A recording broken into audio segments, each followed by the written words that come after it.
take a hold of this opportunity that the 2020s is presenting us. I think this is such an exciting time to be an entrepreneur, and I want you all to dare to dream that you can launch a tech product, because I don't think there is such a thing as just a services-based business anymore. You are either in tech or you're dead.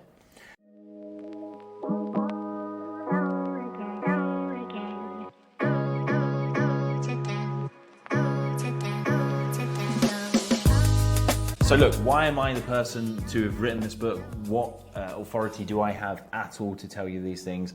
I scaled a product to 2 million in annual recurring revenue using nothing but Google Sheets as the starting point for that product. And it was to do with children's mental health data. So if I can use that to scale a product like that, you can definitely use the minimal viable launch methodology to scale any idea that you have. And in the last 12 months, I have helped 12 founders launch their ideas without the need for investors, minimize the cost of their launch by 10x, and get their first paying customers in the door and supporting them through scaling their business. We have, I think it's 7 founders now working with us in the 90-day traction plans that we run out, and we are getting some incredible results of people building momentum in their businesses, getting paying customers come flying through the door. And we do not need to be spanking money on advertising, crazy marketing plays, or again, courting those investors because they have money flowing into their bank account. And that is why I wrote the book, The Minimal Viable Launch. I've got some really hard-won lessons in my career. I have launched products that have flopped. I have made very, very expensive mistakes. I have been in the passenger seat with some of these co-founders and founders of startups as they have gone through their launches. I've seen what's worked. I've seen what's not worked. I have seen where the failure points are. And I want to share those lessons with you so that you can avoid, hopefully, making a few of those mistakes yourselves and really take a hold of this opportunity that the 2020s is presenting us. I think this is such an exciting time to be an entrepreneur. And I want you all to dare to dream that you can launch a tech product, because I don't think there is such a thing as just a services-based business anymore. You are either in tech or you're dead. So, with that bombshell, what is the plan? How am I going to talk you through this? It's a breakdown of what's inside the book. So if you never ever read it, hopefully I give you all of the information in this talk that you need to start yourself on this journey. I'm going to tell you a little bit about the race against the clock that you are currently in within your business, and these multiple races that you're in, whether you're aware of them or not. I'm going to tell you about how to get your first sales and why it's really important that you get those all-important first sales in the door before anything else. I'm going to tell you a little bit about the barriers to traction that you are facing. Most founders are not aware of these headwinds that they're trying to drive through. And it's a very incredibly frustrating experience if you don't know about them and how to address them. So I'm going to take you through that. And then I'm going to talk to you about actually launching your product, launching new ideas within your product if you already have one, using something called inverse curves, which I think is one of the most incredible ideas I ever learned from an entrepreneur called Sam Ovens, who scaled his company to 18 million in annual recurring revenue as a solopreneur, as the only person in his business. So if it's good enough for him, it is certainly good enough for us. Okay, so let's get into this race against the clock. What is this race? And why do I term it as a race? So there are multiple races that you are in your business when you start out with any new idea. These races are primarily to do with how much money you've got left in the bank and whether you can continue to participate in this startup journey that you're on, right? You need money to keep the bills paid so that you can work out how to find product market fit. That is to say, how to find customers who want what you are building, who then enter your world and love what you are doing so much, they pay you good money for it, and then they start telling their friends, family, and colleagues about the product that you have and start becoming a part of that raving group of fans that we all are aiming to build. So you are in that race of hopefully your money doesn't run out before you find product market fit. And if you are feeling in your business right now that things are getting tough, that things are squeezing you, and this feels like a race that you might lose, the barriers to traction that we're going to go through are probably what you're facing and what we need to address at all costs. So you are in a race against that cash flow, but you are also in a race against others launching first. So if we take this idea, and I go into a little bit in the book around, if the 2020s is going to be this period in which more and more businesses are supercharging their service with custom software, if you're not doing that, you're either going to buy someone else's product and then white label it and deliver it, or you're going to be run out of business because people are going to deliver much more remarkable results much more quickly than you are able to do remaining as this traditional service type business. So I want you to think about this. If you currently see an opportunity in the market, a gap for your product, a dream that you have, if you are not working to launch this as fast as you possibly can, you're at risk of losing that race. And there is so much to be gained by just entering the race and learning everything that the market then has to teach you. The longer you are sat in the shadows building, not telling people about your ideas, not getting feedback from the market, not taking the punches in the face that it's going to throw your way, the more risk you are building into your business. And I don't want you to sit there in 5 years' time and say, damn it, I was working on that exact idea, but I just didn't get my ducks in a row and I didn't launch. And people get stuck from launching for so many reasons. And so the book, it goes into this idea of how you can launch a product quickly. It doesn't require you to build all of the technology. It doesn't require you to write a single line of code. You can sell it before you build it. And we'll be going into that a little bit. You're in this race as well to find these customers who are going to pay you for what you do and pay you repeatedly for what you do. And I see so many founders who are focusing on the wrong things where, we'll bring it back to this idea of investment. They spend 9 months to raise investment rather than 9 months to find product market fit, find a group of customers that love what they do and tell others about it. So I want you to be thinking about this. I don't want you worrying about optimizing the price that you charge for your product at this point in time. I don't want you worrying about how you're going to go on a global expansion or how you're going to exit this business at this point in time. Maybe worth a little bit of a fleeting thought, but your one and only job as a founder when you're in this race is to find a group of customers who desperately need what you do, who are willing to pay you to solve that problem for them, and that you are able to keep happy enough so that they keep coming back time and time again. So you've got to focus on this idea of momentum. You win the race by building momentum. Make one sale, then the next, then the next, then the next. And that momentum will give you confidence in your idea and that you are building the right thing. So, that is the introduction of the book. It sets out this story of who you are as a founder, the race that you are in, and what focus you need to be in. It's not, I haven't got a slide for this, but one of the things that I love about the introduction of the book that people have fed back on and are really resonating with is that there is a story in the start of the book. It's called A Tale of Two Founders. And there is two founders, one's called Alex, one's called Simon. And one of those founders has wild success. The other of those founders is burnt out and left very, very jaded and disappointed by his entire experience of launching a startup. And there is only a slight difference between these two founders that equals wildly different results. And the introduction of this book is to try and give you this light bulb moment.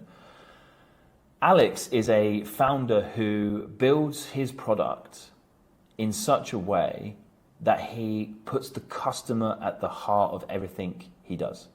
He is launching his ideas early and trying to sell his ideas before he builds anything. Everything that he does and builds into his product is validated by his customer base, validated by his market. He builds this early adopter community who are really enthusiastic about what he does. and they start selling this thing for him, and he gains wild traction on the back end of it. The other is Simon, who he decides that the way in which he should launch this product is to spend a lot of time building the vision, creating more and more complex ideas for features and functionality, spiraling the cost to get this thing launched up and up and up and up. And unsurprisingly, he views customer input and feedback on his vision as the worst thing he can ever receive in the world. He views himself more as a Steve Jobs of, the customers don't know what they want and I'm not going to ask them. And I've seen this story play out, and this story is an allegory for the results that I see play out with all of the founders that I get connected with. I'm really lucky in my job that I see what happens to so many different companies behind closed doors. If you are not including the customer in the center of what you're doing, if you are not going on this journey to understand what people want, why they want it, and how you can deliver it to them so they get the result they need in their lives, you're going to be left frustrated. You're going to be left in this world of having a great idea, a flashy pitch deck, a beautiful brand, but ultimately no product, no sales, no customers. And if you focus on that, your company goes out of business. So it has to be bring those customers into your world and make the commitment to understanding what they need and want and why your unfair competitive advantage, because most of your competitors are too lazy to go on that journey. And we've talked so much in this group, we've got other videos around using your customers' problems to grow your business, etc. on the YouTube channel.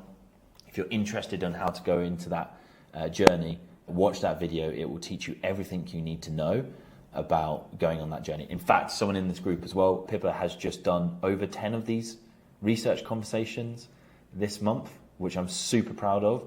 And we're already starting to see innovative new products fall out of the back end of those conversations, amazing content that's being posted online that's getting traction and resonance, and surprise, surprise, the first sales of this new innovative world that she is creating around her product. And I love seeing it, because every time a founder comes to me and says, I am currently not making as much money as I want to be making, I guarantee it's because they don't understand what they're selling and why people would want to buy it.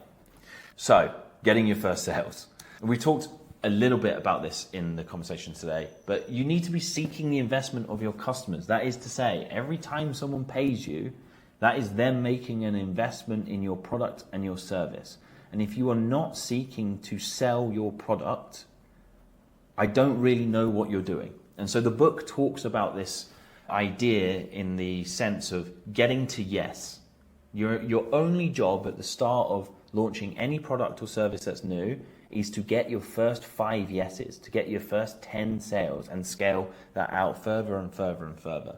And really, the way that you do this is not that complicated, because most people set about building their platform first and foremost. They think, I have to build this product in completion first and foremost. It needs to be working, it needs to be completely thought through, it needs to be tested, and I need to pile a ton of cash, time and effort into getting this thing off the ground before I can go out and present it to people and sell it. And I'm going to say to you, that is not the case in any way, shape or form.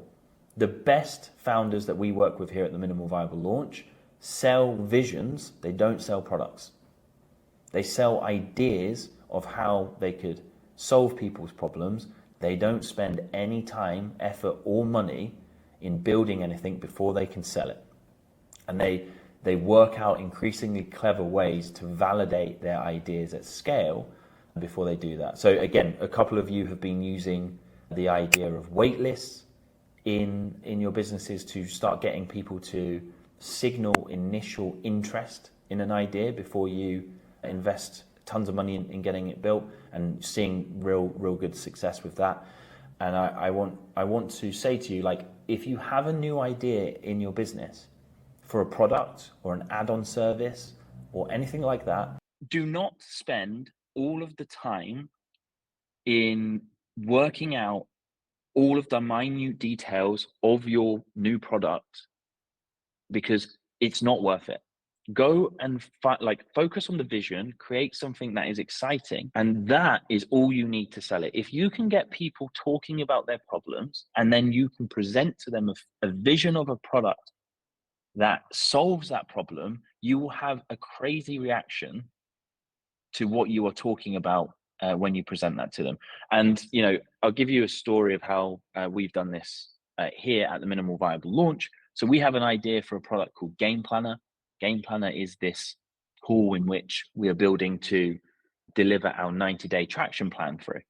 And it just gives people a strategy, gives them a focused game plan of what they need to do in the next 90 days to grow their business. It tracks their stats, it tracks the progress of their tasks, and it allows me to see, at a glance, look, where are my customers in their progress against the strategy that we've set out. But when we started to build this, I thought, do you know what? It would be interesting to see what other people who have similar services will think about this. And so we booked some calls in with 5 people who run high ticket masterminds who have this idea of, some progress that you're going to make over a sprint. When we showed them the vision of what we were going to build, so there was no code, there was a few very, very quickly put together Figma designs. So it looked okay, but nothing too fancy. When we showed them this, because it solved the real problem, and I'd heard these coaches talking about this problem repeatedly, and it's what gave me the idea for the product in the first place, we presented it to them, and on that call, every single person was like, oh my God, I need this. When is this coming out, and how can I get involved? And the book takes you through this process of how you create one of these compelling visions with you and your team. You've got to get people involved. You've got to listen out for repeating stories of pain. And when you hear that repeating story of pain, you can create a vision that addresses that pain, and you will get a incredible reaction to that vision. I don't know who said this, but I counted this saying the other day that I think is incredible. It says, if your product is great, your product does not need to be good, right? And we're going to talk about this a little bit later in these 4 barriers that are preventing you growing. But what that saying means is that if the problem you are solving is big enough in your customer's mind, and the vision that you have on how you're eventually going to do this is compelling enough, they will get on board with that great idea that you have. And therefore, they will use your product when it's not good, when it's rough as hell, buggy as hell, it doesn't have all of the features and functionality thought out. They will come on board that journey with you because the vision of what you're doing is so great that they'll ignore all of the craziness, all of the annoying hoops that you make them jump through. And it allows you to start building that early adopter community long before you think you are ready.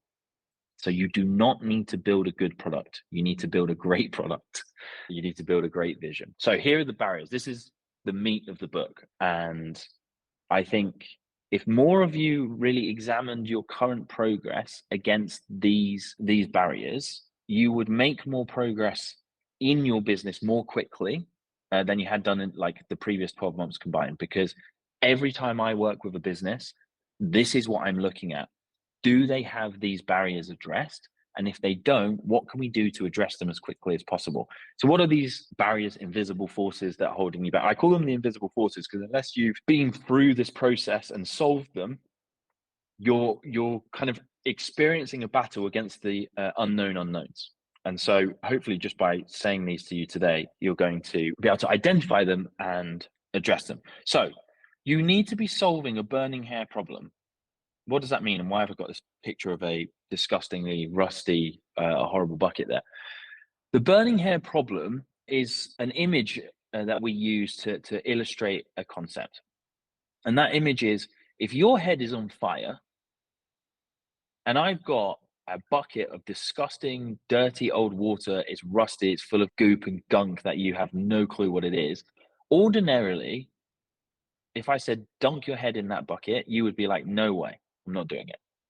But if your head's on fire, suddenly that horrible old bucket isn't really a problem anymore. It's got the solution to your very immediate and pressing need of your head being on fire and you're in real pain. And you will dunk your head in that bucket and you'll pay me anything I ask you to be able to dunk your head in that bucket if I so wish. And so most of you, if you're not currently getting the traction that you want within your business, it's because you're not actually solving a burning hair problem. If it feels difficult to book people onto conversations, if it feels like you post content and no one cares about it, if it feels like you cannot by hook or by crook get people to want to be excited about buying your product, it's because you haven't understood the real problem at this point in time. And you need to do the work and make the commitment to roll up your sleeves and find out what is that actual burning hair problem. Because if you do that, when you find it, your ability to sell it becomes like, it's incredible, right? You know exactly how to position your product to get people to sit up and pay attention. And I've told you guys this story many times, but I'll repeat it for those who are newer to the group. When I was working at Smoothwall and we had launched this data analytics product, spent £400,000 on developing that, and we could not, for love nor money, get anyone after 2 years of effort to pay for that product, I was very confused. And COVID hits, I get thrown on to being the product manager for that product, and I'm told, it's probably being binned off, do with it what you want.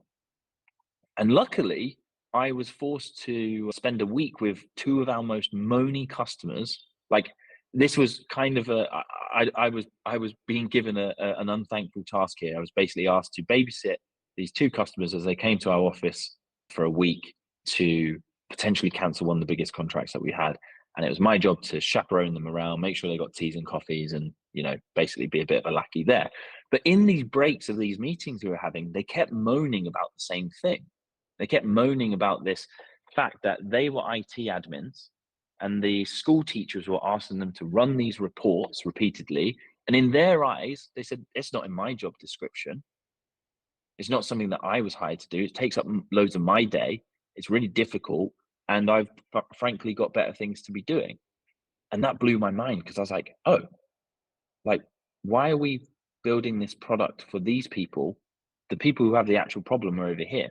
And so we go on this research journey and we find out that all of the IT admins we're trying to sell this to have the same opinions and the same thoughts. They're like, it's not my job. It really pisses me off. And all of the products in the market are built in this way. And so all we did to scale that product to 2 million in ARR in 12 months was refocus whose problem we were solving and what the problem was. It wasn't create a data analytics product for IT admins to be able to run really complex reports. It was allow teachers to run a report with a single click of a button that has data in it that they can actually understand. And when we did that, there was like a war going on within the schools up and down the UK. And when we found that burning hair problem and we aligned our product around that, bang, we started to sell that like hotcakes. We actually couldn't keep up with the amount of people who were saying, I want to be onboarded to that product. I want to start paying you for it. And for 2 years, we were banging our heads against the brick wall. And it was because we didn't understand the burning hair problem. So if you are currently not growing as much as you want to be growing, it's because you don't understand what the burning hair problem for your customers are. So set about finding it, and it will do you so much good. The next barrier that you need to overcome is this idea of having a minimal viable customer in mind. So if you have gone down this investment route, and I talk about this in the book, if you're going down the route of investment, that gray bubble right there is your total addressable market, or total possible market, as I've termed it here. You have probably blown that figure sky high because you're trying to convince investors that this could be the next unicorn company. And it probably isn't going to be the next unicorn company, because 99% of companies never become unicorns. Your total possible market is not where you should be focused. If you think your product is for everyone and anyone who possibly encounters that problem at any time in their lives, it's very difficult to get resonance and cut through in the market. It's hugely difficult because people might encounter a problem but not really consider it a burning hair problem, a pressing problem, or a problem that they're really willing to pay to solve. Some people sit there and let problems fester, right? Their tooth is rotten as hell. It hurts them, but they're kind of scared of the dentist. So it's not really a burning hair problem until they're crippled in pain and they have to have an emergency procedure, right? So you shouldn't be focused on everyone and anyone. And where founders go wrong, and I talk about this in the book, is founders try to reverse engineer the success of companies who are bigger than them who have already worked this out. They look at someone like Calendly and say, yeah, but Calendly is for anyone who ever books any kind of meetings online. It's like, yeah, fine. Calendly also has a marketing budget of millions and a huge marketing team. And they have specialized campaigns, landing pages, different website copy that they're A/B testing to hell. That's not how they got into that situation, though. What they did is they had a very niche customer at the start. And you need to niche down into this market here, right? It's not just the million who would like it, who are like, yeah, do you know what? It would be kind of cool if we had this product to solve this problem. You need to really do the hard work and find the mini market that exists within your total possible market of the people who are suffering from that burning hair problem. They realize it's a burning hair problem. They have the money to pay to fix that problem, and they have the willingness to pay to fix that problem. I'll give you an example of what happens in the world of startups that we work with. There's kind of different types of founders that I found out.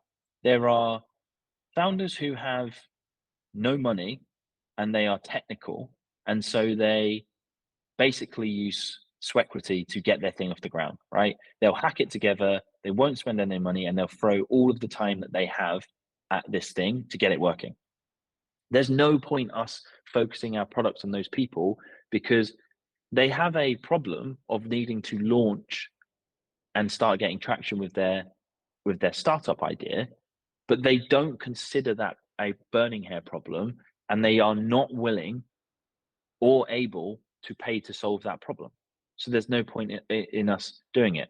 Those who really want to work with us are people who have launched a company, put a big bet on the line, and they are willing to go the extra mile to scramble up as any amount of cash that they can to work with us, and so that we can help them solve the burning hair problem of we're going out of business unless we get customers in the bank, right? Or putting money in our bank.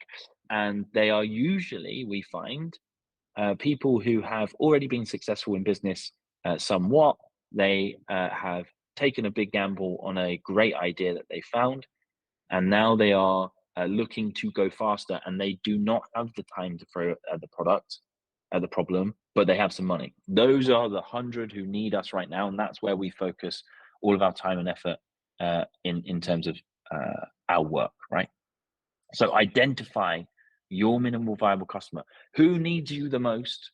Who can pay you what you want and need them to pay you? And who actually acknowledges that this is a problem worth paying to solve?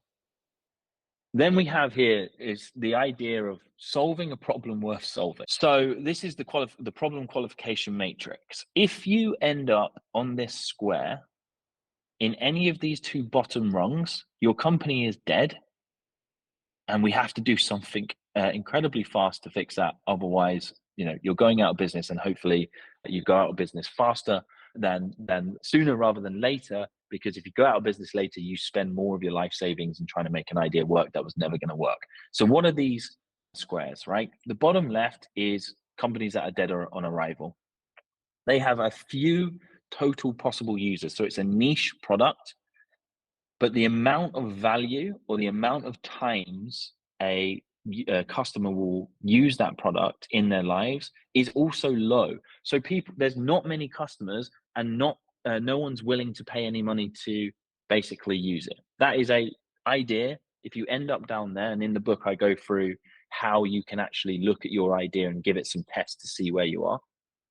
If you end up in that bottom left segment, your company's dead. It probably isn't getting off of the ground. The bottom right is the worst place to end up, because I think this is where you end up wasting your life savings, because I call these like dreams and false hopes. This is where you're flogging a dead horse, right? It has many possible users. You can convince yourself that there are millions of people in the world who could possibly use this product. So you think, oh, okay, this could be good. But your product provides low value or is something that is infrequently used, and therefore people don't want to pay for a specific solution to that problem. And the reason it's the worst place to end up is the many users is going to lead you into a false sense of security, and you're going to sink a ton of money into this, and you're going to wonder why no one ever wants to pay you for it. So don't end up there. We want you either in the top left, which is my favorite place to go, and the reason why I've actually used an old graphic for this. I should have used the one that we've got in the book. This is the zebra square. This is why our logo at the minimal viable launch is a zebra. That is where I want you to end up. Or on the right hand side, this is where you are, top right is where you are focused on creating a unicorn company, which genuinely I think is a crazy strategy because it has a 99% failure rate. So what are these two differences? The reason we love you to be focused on creating a zebra is that you are creating a sustainable, profit-driven business that has a niche amount of users. It's tightly focused on a specific group of users, but what you're doing for them solves an incredibly painful problem, and they value it loads, or they're going to use it loads, and therefore they're going to pay you well for it. And so, if you are in those bottom two categories, the story that we go into the book and to teach you how to do this is, let's say for whatever reason you decide to create a parking meter app just because you're really interested in solving the problem of parking. But let's say you create a parking meter app that is only available in one car park in a national park in the middle of nowhere, right? When people arrive at that car park, there's only a few people who are ever going to use this product because the car park's got 30 spaces and it's in the middle of nowhere. You also have no signal around there. So when people arrive and they find out that they can only pay for parking there by downloading your app and starting to use your service to give you money, it infuriates them. They hate it. They might park elsewhere. It's that bad. That is a product that has ended up on one of these two bottom rows, and it's probably the bottom left row, right?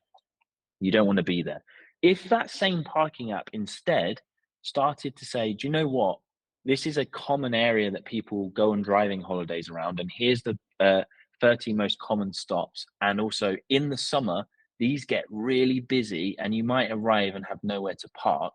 So we're going to create an app that gets you discounted prices at all 20 of these places, and also allows you to reserve a parking spot ahead of time so that when you arrive, you know that you are able to park, and maybe gets you some discounts on like the attractions and stuff there.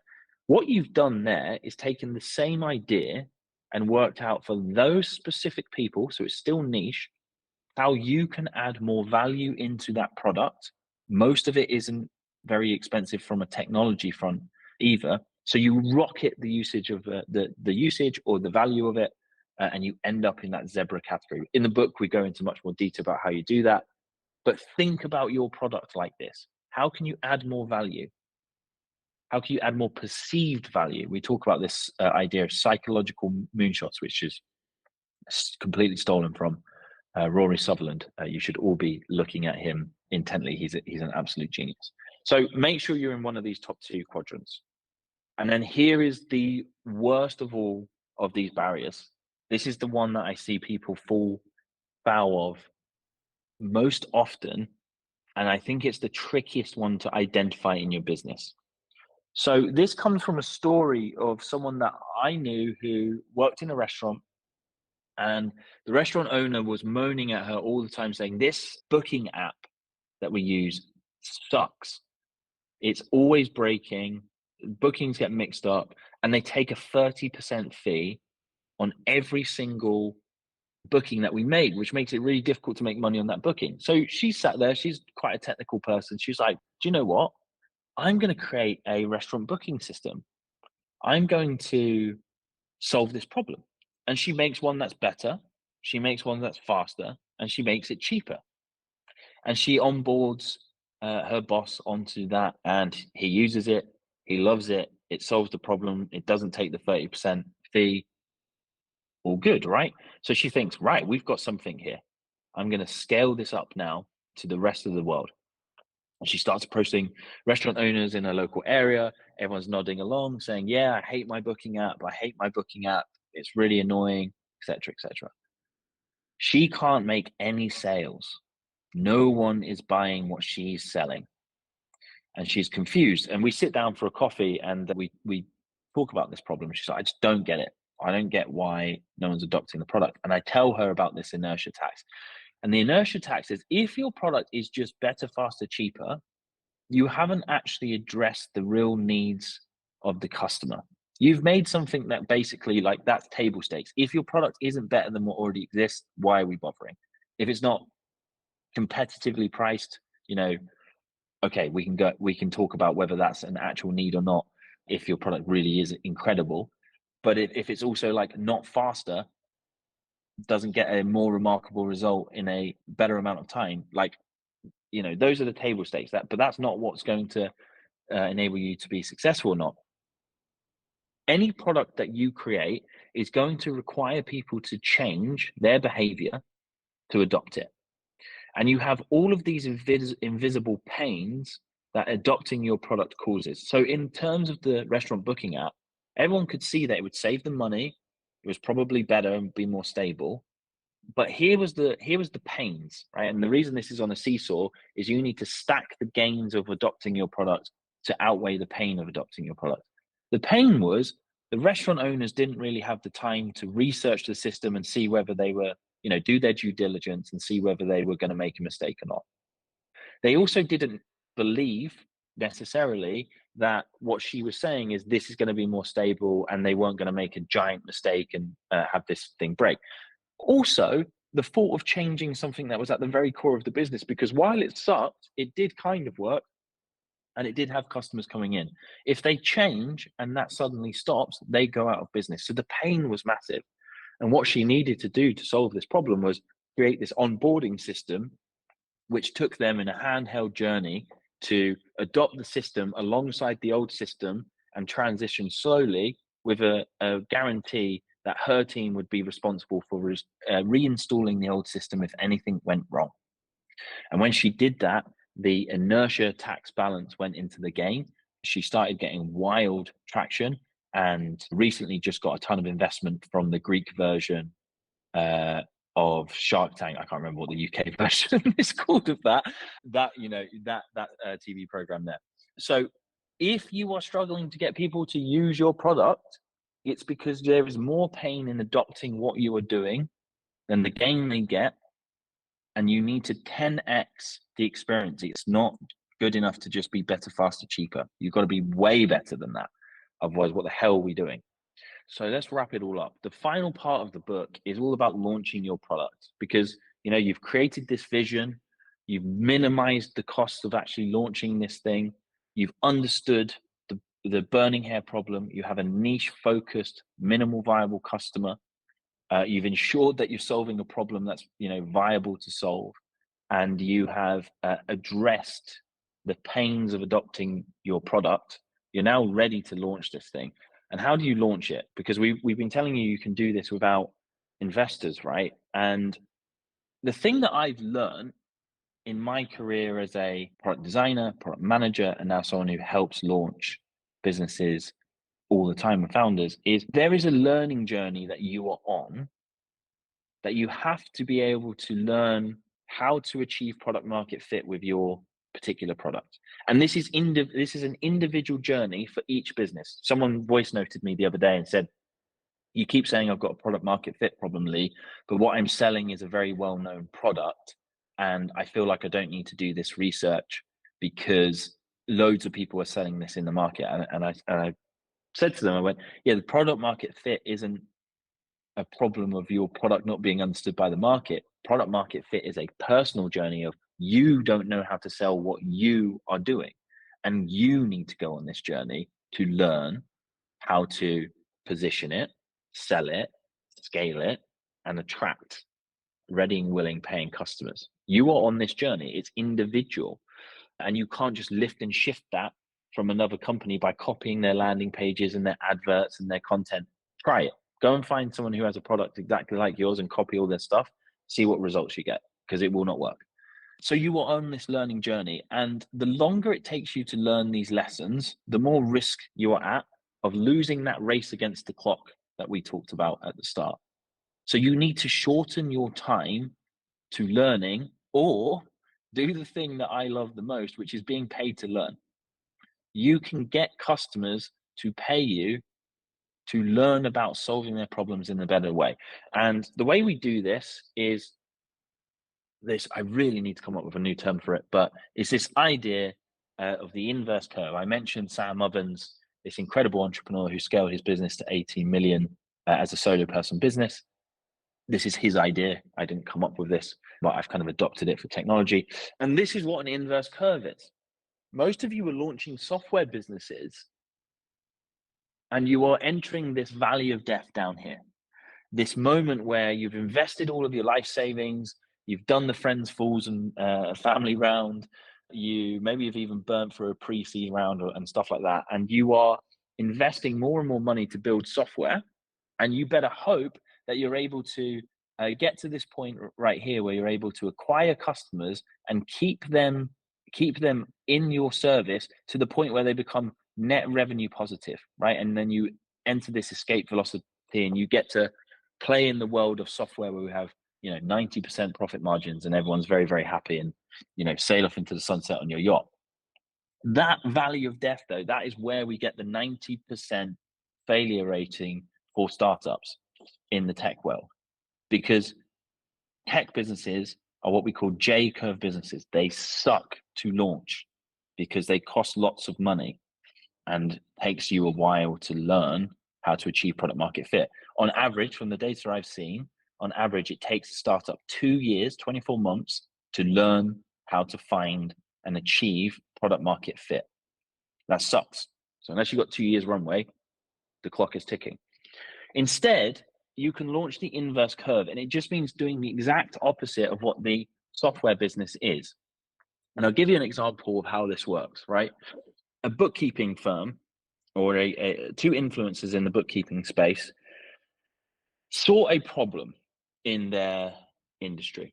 Bookkeepers were being qualified and doing their exams, and they were flying out into the market, and they couldn't get jobs and they couldn't launch their own businesses because those exams did not teach them the practical skills that they needed to do the job of a bookkeeper.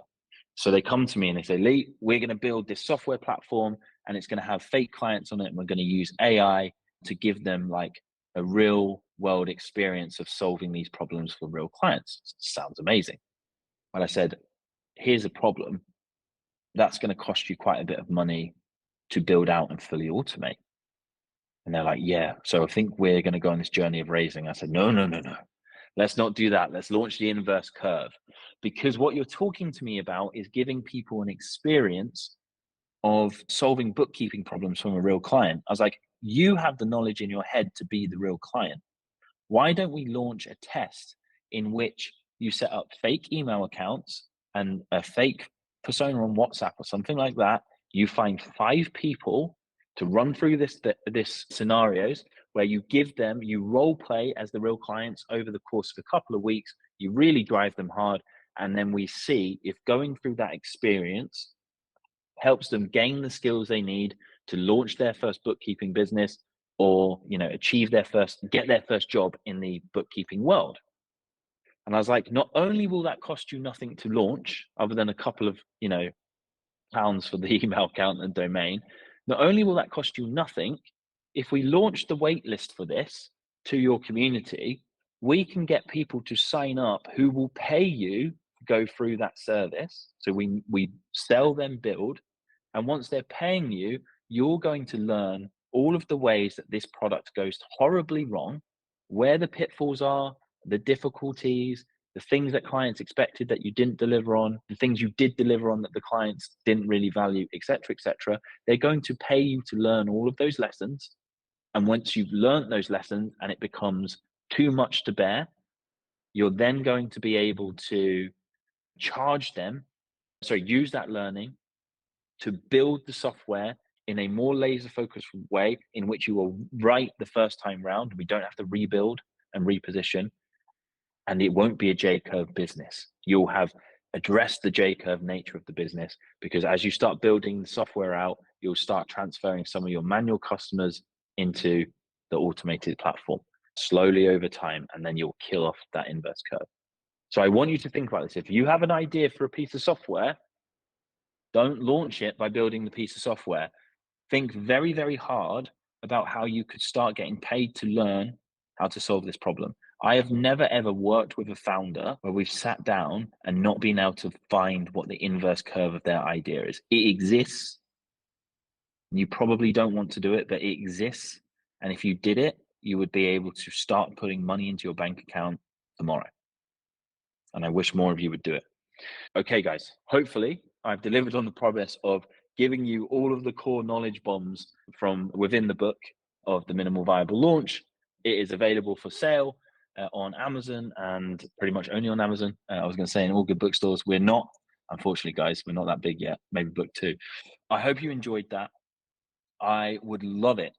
I would love it if any of you found the information useful in this video or in this book. Please share it with people that you know who are thinking about launching a piece of software, because I am sick and tired of having the conversation with founders who tell me they've spent their life savings on getting something built, and now we're in this scramble to escape the valley of death. It doesn't need to be that way. There is ways you can address those 4 barriers very, very quickly and have a much less stressful time launching that piece of software. I hope that was useful. I'm now going to go off to the beach and have a pint and a well-earned break. So thank you very much. Oh, nice one. Thank you, Pippa. I do appreciate it.